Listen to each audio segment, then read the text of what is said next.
ప్రపంచంలోనే సోషల్ మీడియాలో సామాజిక మాధ్యమాల్లో ఒక ట్రెండ్ సెట్టర్గా నిలిచినటువంటి వ్యక్తి ఈ అప్పాజీ.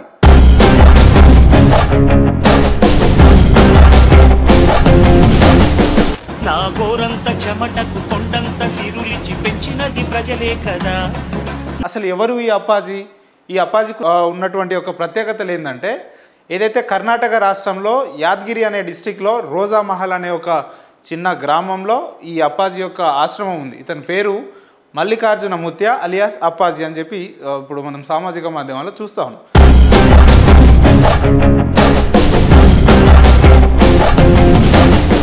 నా గోరంత చెమటకు కొండంత సిరులిచి పెంచినది ప్రజలే కదా. సో ఏంది అప్పాజీ యొక్క ప్రత్యేకత? ఇతని స్పెషాలిటీ ఏందనంటే, ఒక మనిషి, ఒక మానవుడు ఎవరైనా అతని ముందు వెళ్ళి నిలబడితే, లేదా అతని కుటుంబ డీటెయిల్స్ కానీ, లేదంటే వ్యక్తిగత వ్యవహారాలకు సంబంధించిన అంశాలు కానీ నిజాన్ని నిక్కచ్చిగా చెప్తున్నాడు అనేది సామాజిక మాధ్యమాల్లో మనం చూస్తాము. సో దీన్ని బేరేజ్ చేసుకొని ఇప్పుడున్న Telugu media, digital media channels కావచ్చు, లేదంటే ఇతర రాష్ట్ర మీడియా ఛానల్స్ కావచ్చు, ఎట్లా అయిపోయిందని అంటే ఇతను నిజమా కాదా, లేదంటే గతంలో ఇటువంటి బాబాలు, ఇటువంటి సాధువులు, ఇటువంటి వాళ్ళు ఏదైతే లడ్డు ముత్య అని చెప్పి, ఫ్యాన్ బాబా అని చెప్పి, ఇట్లా అలా చాలామంది హిందువుల యొక్క మనోభావాల్ని బేస్ చేసుకొని వీళ్ళు దాన్ని బేస్ చేసుకొని వస్తున్నారని చెప్తున్నారు. సో వ్యక్తిగతంగా వాళ్ళు ఏదైనా కానీ అప్పాజీ గురించి సిగ్నేచర్ స్టూడియోస్ టీమ్గా, సిగ్నేచర్ స్టూడియో టీం హెడ్గా మేము, మా యొక్క టీం మెంబర్స్ అక్కడికి వెళ్ళి మేము గమనిస్తే, ఈ అప్పాజీ బాబా యొక్క 100% మాకెందుకో నమ్మశక్యంగా అయింది. ఎందుకంటే ఇప్పుడున్న పరిస్థితులను బట్టి చూస్తే మన విలేజ్లలో కావచ్చు, మన ప్రాంతాలలో, మన జిల్లాలలో, మన రాష్ట్రాలలో ఒక ఎల్లమ్మ పండుగ చేయాలన్నా, లేదంటే ఇతర ఏదైనా చేయాలన్నా కూడా అంటే భక్తుల మనోభావాల్ని దెబ్బతీసే విధంగా వాళ్ళని బేరేజ్ చేసుకొని ఆర్థికంగా లాభపడే వ్యక్తులు చాలామంది ఉన్న ఈ టైంలో, ఈ సందర్భాల్లో ఈ అప్పాజీ బాబా అనే వ్యక్తి ఒక్క రూపాయి కేవలం ఆశించకుండా అతని ఆశ్రమం దగ్గరనే 24/7 పొద్దున 10 గంటల నుంచి రాత్రి 2 గంటల వరకు ఎంతమంది భక్తులు వెళ్ళినా కూడా వాళ్ళకు నిత్య అన్నదానం అక్కడ జరుగుతూ ఉంటుంది. పడుకోవడానికి మనకు అక్కడ అన్ని రకాల వసతులు కల్పిస్తూ ఉన్నాడు. ఒక్క రూపాయి ఆశించకుండా, సరే అతను రియలా ఫేక్ అనేది పక్కన పెడితే, ఒక్క రూపాయి ఆశించకుండా భక్తులకు సేవ చేస్తున్న అనే విషయంలో అయితే మెచ్చుకోవచ్చు. సో దీన్ని బేస్ చేసుకొని ఇంకొక అంశం ఏమి వింటున్నామంటే, అప్పాజీ అనే వ్యక్తి తన గ్రామాన్ని తన కంట్రోల్లో పెట్టుకున్నాడు. ఎవరైనా అక్కడ స్థానికంగా ఫోన్పేలు వాడితే అతని పేరు వస్తుంది. సో దానివల్ల వాళ్ళ కుటుంబ డీటెయిల్స్ చెప్తున్నాడు అని చెప్తున్నాడు. సో వ్యక్తిగతంగా నేను అప్పాజీ గారిని వెళ్ళి కలిసిన తర్వాత నేను ఎటువంటి ఫోన్ కానీ, నా కుటుంబ సభ్యుల ఫ్యామిలీ మెంబర్ ఫొటోస్ కానీ అతనికి నేను చూపించలేదు. నా ఫోన్ ఆయనకి ఇవ్వలేదు, నా ఫోన్ కానీ అతనికి హ్యాండ్ ఓవర్ చేయలేదు. తను వెళ్ళగానే నా పేరు, నా భార్య పేరు, నా కొడుకు పేరుతో సహా చెప్పిండు. నా కార్ వెహికల్, సరే నా కార్ వెహికల్ అంటే చూసుండొచ్చు, ఇప్పుడు నా ఫోన్ నెంబర్ అంటే తెలిసి ఉండొచ్చు, కానీ నా భార్య పిల్లల పేర్లు కూడా చెప్పిండు కదా. అండ్ మోర్ ఓవర్ మీకు ఇంకోటి చెప్పాలి, గతంలో ఒక 5-6 ఏళ్ల కింద నా వ్యక్తిగత జీవితంలో జరిగిన అంశం కూడా చెప్పిండు ఆయన. ఇది ఆయనకి ఎట్లా సాధ్యమైంది? ఇప్పుడు మనం సామాజిక మాధ్యమాల్లో ఇతని గురించి డిబేట్ పెడుతున్న దాన్ని చూస్తే కొందరు అంటారు ఇది ఫేకు, ఇది రియలు కాదని అంటారు. సో అంటే మనం ఏం జరిగిందనేది అక్కడ వెళ్ళకుండానే, ఎక్స్పీరియన్స్డ్ కాకుండానే ఇతని గురించి మాట్లాడడం అనేది కొంతవరకు కరెక్ట్ కాదు. ఎందుకంటే వాస్తవంగా బాబాలు ఉండొచ్చు, లేదంటే ఇంకెవరైనా ఉండొచ్చు, కానీ వాళ్ళు ఎటువంటి ఆర్థికపరమైన లావాదేవీలు లేకుండా వెళ్ళిన భక్తుల్ని వెళ్ళినట్టుగానే కుటుంబకు వ్యవహారాలని చెప్తున్నాడు అని అంటే ఇది ఇతనికి ఎట్లా సాధ్యమైంది? ఆ టెక్నాలజీ ఏంటనేది రాష్ట్ర ప్రజలు కాదు, దేశ ప్రజలకు కూడా ఎవరికి తెలియదు. అండ్ మోర్ ఓవర్ ఇప్పుడున్న పరిస్థితులను బట్టి చూస్తే పెద్ద పెద్ద రాజకీయ నాయకులు, ఎమ్మెల్యేలు వాళ్ళ కాళ్ళ మీద వెళ్ళి పడుతూ ఉన్నాడు. ఇతని వయసు వచ్చేసి కేవలం 23 సంవత్సరాలు మాత్రమే. ఇతను కేవలం ఇంటర్ చదివిండు అనేది మనకు తెలుసు, డిగ్రీ కూడా ఇంకా లేదు. 23 సంవత్సరాల అబ్బాయికి, యువకుడికి ఇది ఎట్లా సాధ్యమైంది అనేది రాష్ట్రంలోనే కాదు, ఇప్పుడు దేశం అంతటా కూడా కర్ణాటక వైపు చూసే పరిస్థితి వచ్చింది. పెద్ద పెద్ద నాయకులు, ఎమ్మెల్యేలు, ఇప్పుడున్న ముఖ్యమంత్రి రేవంత్ రెడ్డి గారు కూడా గతంలో ఎలక్షన్స్ అప్పుడు వెళ్ళిండు, గెలిచిన తర్వాత కూడా వెళ్ళిండు. ఇదే ఇక్కడ ఆశ్చర్యపరమైన అంశం. సో ఏంది స్పెషాలిటీ అని అంటే, గంటల కొద్ది జర్నీలు చేసి ఇక్కడ మన తెలంగాణ కావచ్చు, కర్ణాటక, మహారాష్ట్ర, అనేకమైన రాష్ట్రాల నుంచి ఇతన్ని వేలు, లక్షలలో జనాలు కలుస్తున్నారు. నిజంగా ఈ వ్యక్తి ఫేక్ అయి ఉంటే వాళ్ళందరూ రారు కదా. ఒక రూపాయి కూడా ఆర్థికంగా వారు లాభపడకుండా వెళ్ళిన వాళ్ళందరికీ భోజనాలు పెడుతూ పెద్ద ఆశ్రమం ఒకటి నిర్మిస్తూ సో ఆశ్రమం నిర్మించడానికి ఆర్థికంగా ఎక్కడొచ్చిందంటే ఈ ఎమ్మెల్యేస్ కావచ్చు, పెద్ద పెద్ద వ్యక్తులు వాళ్ళకి ఏమైనా ఇస్తుండొచ్చు. సో దీన్ని బేరేజ్ చేసుకొని వ్యక్తిగతంగా మేము కానీ మా టీం వెళ్ళిన దాన్ని ఎక్స్పీరియన్స్గానే చెప్తున్నాం. అప్పాజీ బాబా ఎవరైతే మల్లికార్జున మూర్తి ఉన్నారో 100% నిజం అనే అంశాన్ని అయితే మనం ఒప్పుకోవాల్సింది. ఎందుకంటే మేము వ్యక్తిగతంగా ఎక్స్పీరియన్స్ చేసినాం కాబట్టి చెప్తున్నాం. మరి సామాజిక మాధ్యమాల్లో వెళ్ళిన వ్యక్తులు వెళ్ళిరా లేదా అనేది అది వాళ్ళ ఆత్మ పరిశీలన చేసుకోవాలి. ఇప్పుడు మాలాంటి మీడియా వాళ్ళు మాట్లాడితే ఇంకా కింద కామెంట్లు వస్తాయి, ఏంది ఏమన్నా ఆర్థికంగా లాభపడ్డారా అప్పాజీ నుంచి అని చెప్పి. ఈ మల్లికార్జున అప్పాజీకి మనకు అసలు సంబంధమే లేదండి. కాకపోతే వ్యక్తిగతంగా మేము మా టీం అక్కడ వెళ్ళి ఎక్స్పీరియన్స్ చేసిన దాన్నే మేము చేస్తా ఉన్నాం. కొన్ని రోజుల నుంచి సామాజిక ఇంకొక అంశం ఏంటంటే అటు ఇటు చూస్తాడు, జనాల్ని కసరించుకుంటాడు అని అంటే దాదాపు ఒక 1000-2000 మంది అక్కడ ఎటువంటి లైన్ సిస్టమ్ కానీ ఎటువంటివి అక్కడ ఉండవు. ఒక రూమ్ ఉంటుంది, ఒక రూమ్లో ఎంతమంది అందులో సరిపోతే అంతమందిని పెడతాడు. ఆయన ఫ్రాక్షన్ ఆఫ్ సెకండ్లో ఒక్కొక్కరిని ఒక 1 మినిట్ కంటే ఎక్కువ మాట్లాడాలి. ఆ సమయంలో తోసుకోవడంలో తోపులాట్లలో కొంత వాళ్ళని మేనేజ్ చేయడంలో భాగంగానే తప్ప ఆయన ఎటువంటి వ్యక్తిగతాలకు కానీ ఎటువంటివి దాడులకు ఆయన చేయడు. ఇంకోటి వాళ్ళ పరిసర ప్రాంతాలు శుభ్రం చేపిస్తాడు, క్లీన్ చేపిస్తాడు. అంటే అక్కడ ఆ కర్ణాటక మాల్రోజా అనే గ్రామం అసలు అక్కడ మనుషులు దాదాపు ఆ ప్రాంతం అంతా కూడా ఒక 1000-2000 మంది మించి ఎక్కువ ఉండరు. కానీ కేవలం ఈ ఆశ్రమం దగ్గరనే మనలాంటి తెలుగు ప్రజలు వేరే ఇతర రాష్ట్ర ప్రజలు వచ్చి అనేకంగా అక్కడ అంటే డస్ట్ లాంటిది లేదంటే ఇటువంటి పెట్టడం వల్ల కొంతవరకు శుభ్రం చేపిస్తాడు. మనలాంటి భక్తులు కూడా అక్కడ వెళ్ళి శుభ్రం చేపిస్తాడు. అందులో ఎటువంటి మనం సందేహాలకు తావివ్వాల్సిన అవసరం లేదు. ఈ ఫోన్పే ద్వారానే పేర్లు మాత్రమే చెప్తాడు అని అంటే మాత్రం అది 100% ఫేక్ అనే చెప్తాం మేము. అవును, నేను ఫోన్పే వాడితే నా పేరు చెప్పొచ్చు, కానీ నా భార్య పిల్లల పేరు మా నాన్న మా తాతమ్మల పేర్లు అయితే చెప్పలేడు కదా. ఆయన కంప్లీట్గా అతనికి ఏం అంటే ఆయన మహిమలేంది, ఆయన దగ్గర ఉన్న ఒక గొప్పతనం ఏందనేది ఎవరికి తెలియదు. అయితే ఒక్క విషయం ఏంటంటే వాళ్ళ నాన్నగారు కూడా ఇదే వృత్తిలో ఉండేవారని మాత్రం మనకు అక్కడ స్థానికులు చెప్తున్న మాట. అక్కడ అప్పాజీ గారు కూడా అనేక సందర్భాల్లో చెప్పాడు, మా నాన్నగారి తరపున వచ్చిన వారసత్వంగా వచ్చిందే తప్ప ఇందులో ఎటువంటి లావాదేవీలు లేవని కూడా వారు చెప్తా ఉన్నారు. సో ఇక్కడ చూడండి, కొడతాడు, పనులు చేపిస్తాడు అని అంటే అక్కడ ఆ పరిసర ప్రాంతాన్ని క్లీన్ చేయించడంలో భాగంగానే తప్ప ఇంకా వేరే ఇంటెన్షన్ ఏం లేదండి. అప్పాజీ బాబాని మనం 100% నమ్మొచ్చు. ఇప్పుడు వారి గురించి మాట్లాడుతున్న వాళ్ళు వెళ్ళిరా లేదా అది వ్యక్తిగతం, కానీ మేము మా టీం పర్సనల్గా వెళ్ళి మేము ఎక్స్పీరియన్స్ చేసిందే చెప్తున్నాం ఇక్కడ. సో 100% ఈ అప్పాజీ అనేది అయితే రియల్ అని మనం ఒప్పుకోవచ్చు. నేను మా టీం వెళ్ళి మేము ఎక్స్పీరియన్స్ చేసిందని చెప్పినాం. సరే, ఇప్పుడు మళ్ళీ ఒక ప్రేక్షకుల కోసం మళ్ళీ సామాజిక మాధ్యమంలో ఒక చర్చనీయాంశంగా ఇతని గురించి మారింది కాబట్టి త్వరలోనే సిగ్నేచర్ స్టూడియో సబ్స్క్రైబర్ల కోసం కావచ్చు, రాష్ట్ర ప్రజల కోసం కావచ్చు, వీళ్ళకున్న డౌట్ని నెరవేర్చడానికి మనం ఒక సాహసపేతమైన నిర్ణయం తీసుకున్నాం.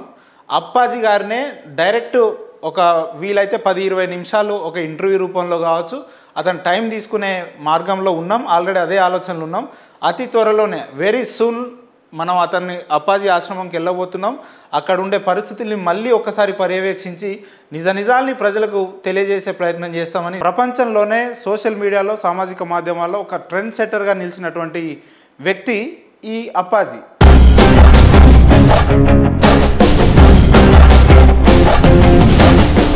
నా గోరంత చెమటకు కొండంత సిరులిచి పెంచినది ప్రజలే కదా. అసలు ఎవరు ఈ అప్పాజీ?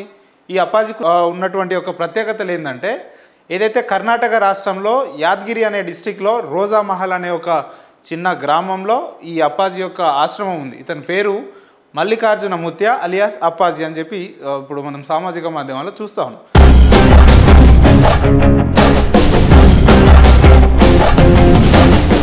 నా గోరంత చెమటకు కొండంత సిరులిచి పెంచినది ప్రజలే కదా. సో ఏంది అప్పాజీ యొక్క ప్రత్యేకత, ఇతని స్పెషాలిటీ ఏందనంటే, ఒక మనిషి ఒక మానవుడు ఎవరైనా అతని ముందు వెళ్ళి నిలబడితే లేదా అతని కుటుంబ డీటెయిల్స్ కానీ లేదంటే వ్యక్తిగత వ్యవహారాలకు సంబంధించిన అంశాలు కానీ నిజాన్ని నిక్కచ్చిగా చెప్తున్నాడు అనేది సామాజిక మాధ్యమాల్లో మనం చూస్తాను. సో దీన్ని బేరేజ్ చేసుకొని ఇప్పుడున్న Telugu media, digital media channels కావచ్చు లేదంటే ఇతర రాష్ట్ర మీడియా ఛానల్స్ కావచ్చు, ఎట్లా అయిపోయిందని అంటే ఇతను నిజమా కాదా, లేదంటే గతంలో ఇటువంటి బాబాలు, ఇటువంటి సాధువులు, ఇటువంటి వాళ్ళు ఏదైతే లడ్డు ముత్య అని చెప్పి ఫ్యాన్ బాబా అని చెప్పి ఇట్లా అలా చాలామంది హిందువుల యొక్క మనోభావాల్ని బేస్ చేసుకొని వీళ్ళు దాన్ని బేస్ చేసుకొని వస్తున్నారని చెప్తున్నారు. సో వ్యక్తిగతంగా వాళ్ళు ఏదైనా కానీ అప్పాజీ గురించి సిగ్నేచర్ స్టూడియోస్ టీమ్గా సిగ్నేచర్ స్టూడియో టీమ్ హెడ్గా మేము మా యొక్క టీం మెంబర్స్ అక్కడికి వెళ్ళి మేము గమనిస్తే ఈ అప్పాజీ బాబా యొక్క 100% మాకెందుకో నమ్మశక్యంగా అయింది. ఎందుకంటే ఇప్పుడున్న పరిస్థితులను బట్టి చూస్తే మన విలేజ్లలో కావచ్చు, మన ప్రాంతాలలో, మన జిల్లాలలో, మన రాష్ట్రాలలో ఒక ఎల్లమ్మ పండుగ చేయాలన్నా లేదంటే ఇతర ఏదైనా చేయాలన్నా కూడా అంటే భక్తుల మనోభావాల్ని దెబ్బతీసే విధంగా వాళ్ళని బేరేజ్ చేసుకొని ఆర్థికంగా లాభపడే వ్యక్తులు చాలామంది ఉన్న ఈ టైంలో ఈ సందర్భాల్లో ఈ అప్పాజీ బాబా అనే వ్యక్తి ₹1 కేవలం ఆశించకుండా అతని ఆశ్రమం దగ్గరనే 24/7 పొద్దున 10 గంటల నుంచి రాత్రి 2 గంటల వరకు ఎంతమంది భక్తులు వెళ్ళినా కూడా వాళ్ళకు నిత్య అన్నదానం అక్కడ జరుగుతూ ఉంటుంది. పడుకోవడానికి మనకు అక్కడ అన్ని రకాల వసతులు కల్పిస్తూ ఉన్నాడు. ₹1 ఆశించకుండా, సరే అతను రియలా ఫేక్ అనేది పక్కన పెడితే ₹1 ఆశించకుండా భక్తులకు సేవ చేస్తున్న అనే విషయంలో అయితే మెచ్చుకోవచ్చు.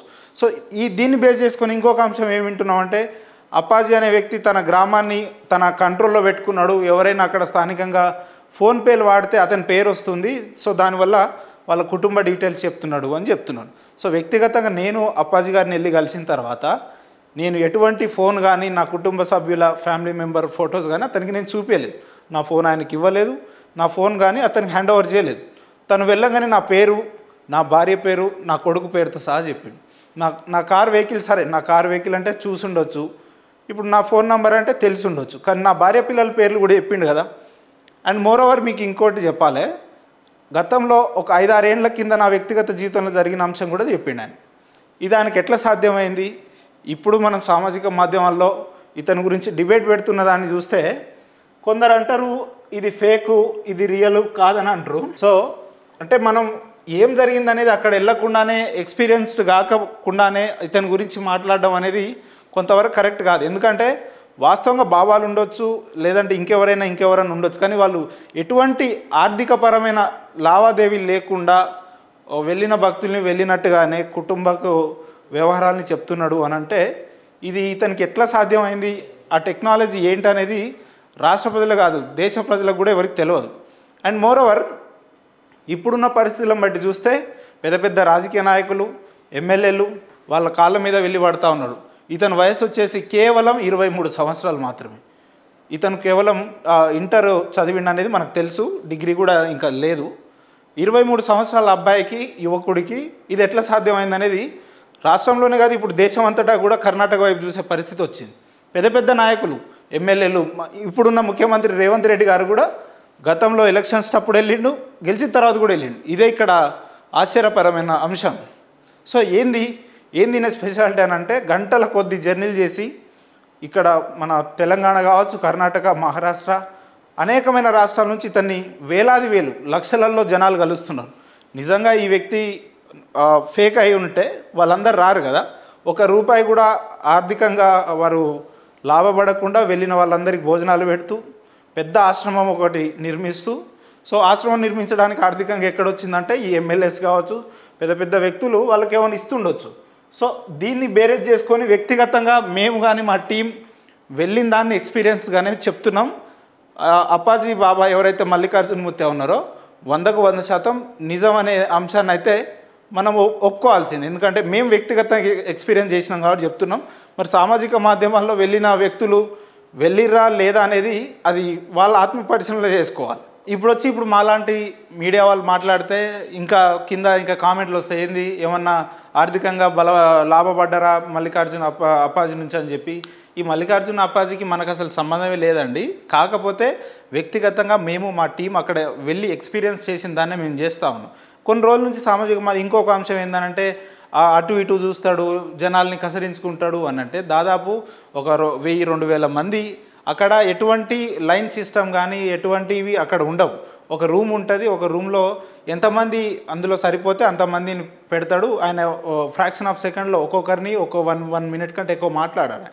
ఆ సమయంలో తోసుకోవడంలో, తోపులాట్లలో కొంత వాళ్ళని మేనేజ్ చేయడంలో భాగంగానే తప్ప ఆయన ఎటువంటి వ్యక్తిగతాలకు కానీ ఎటువంటివి దాడులకు ఆయన చేయడు. ఇంకోటి వాళ్ళ పరిసర ప్రాంతాలు శుభ్రం చేపిస్తాడు, క్లీన్ చేపిస్తాడు అంటే అక్కడ ఆ కర్ణాటక మాల్రోజా అనే గ్రామం అసలు అక్కడ మనుషులు దాదాపు ఆ ప్రాంతం అంతా కూడా ఒక 1000-2000 మంది మించి ఎక్కువ ఉండరు.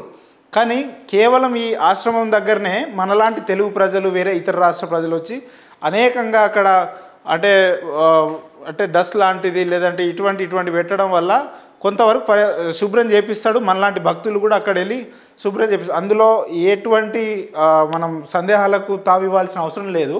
ఈ ఫోన్పే ద్వారానే పేర్లు మాత్రమే చెప్తాడు అని అంటే మాత్రం అది 100% ఫేక్ అనే చెప్తాం మేము. అవును, నేను ఫోన్పే వాడితే నా పేరు చెప్పొచ్చు, కానీ నా భార్య పిల్లల పేరు మా నాన్న మా తాతమ్మల పేర్లు అయితే చెప్పలేడు కదా. ఆయన కంప్లీట్గా అతనికి ఏం అంటే ఆయన మహిమలు ఏంది, ఆయన దగ్గర ఉన్న ఒక గొప్పతనం ఏందనేది ఎవరికి తెలియదు. అయితే ఒక్క విషయం ఏంటంటే వాళ్ళ నాన్నగారు కూడా ఇదే వృత్తిలో ఉండేవారని మాత్రం మనకు ఒక అక్కడ స్థానికులు చెప్తున్న మాట. అక్కడ అప్పాజీ గారు కూడా అనేక సందర్భాల్లో చెప్పాడు, మా నాన్నగారి తరపున వచ్చిన వారసత్వంగా వచ్చిందే తప్ప ఇందులో ఎటువంటి లావాదేవీలు లేవని కూడా వారు చెప్తా ఉన్నారు.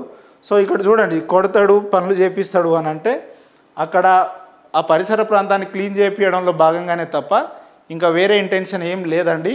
అప్పాజీ బాబాని మనం 100% నమ్మొచ్చు. ఇప్పుడు వారి గురించి మాట్లాడుతున్న వాళ్ళు వెళ్ళిరా లేదా అది వ్యక్తిగతం, కానీ మేము మా టీం పర్సనల్గా వెళ్ళి మేము ఎక్స్పీరియన్స్ చేసిందే చెప్తున్నాం ఇక్కడ. సో 100% ఈ అప్పాజీ అనేది అయితే రియల్ అని మనం ఒప్పుకోవచ్చు. నేను మా టీం వెళ్ళి మేము ఎక్స్పీరియన్స్ చేసిందని చెప్పినాం. సరే, ఇప్పుడు మళ్ళీ ఒక ప్రేక్షకుల కోసం మళ్ళీ సామాజిక మాధ్యమంలో ఒక చర్చనీయాంశంగా ఇతని గురించి మారింది కాబట్టి త్వరలోనే సిగ్నేచర్ స్టూడియో సబ్స్క్రైబర్ల కోసం కావచ్చు, రాష్ట్ర ప్రజల కోసం కావచ్చు, వీళ్ళకున్న డౌట్ని నెరవేర్చడానికి మనం ఒక సాహసపేతమైన నిర్ణయం తీసుకున్నాం.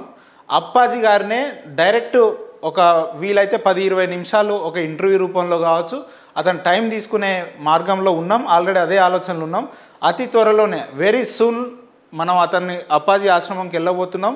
అక్కడ ఉండే పరిస్థితుల్ని మళ్ళీ ఒకసారి పర్యవేక్షించి నిజాల్ని ప్రజలకు తెలియజేసే ప్రయత్నం చేస్తామని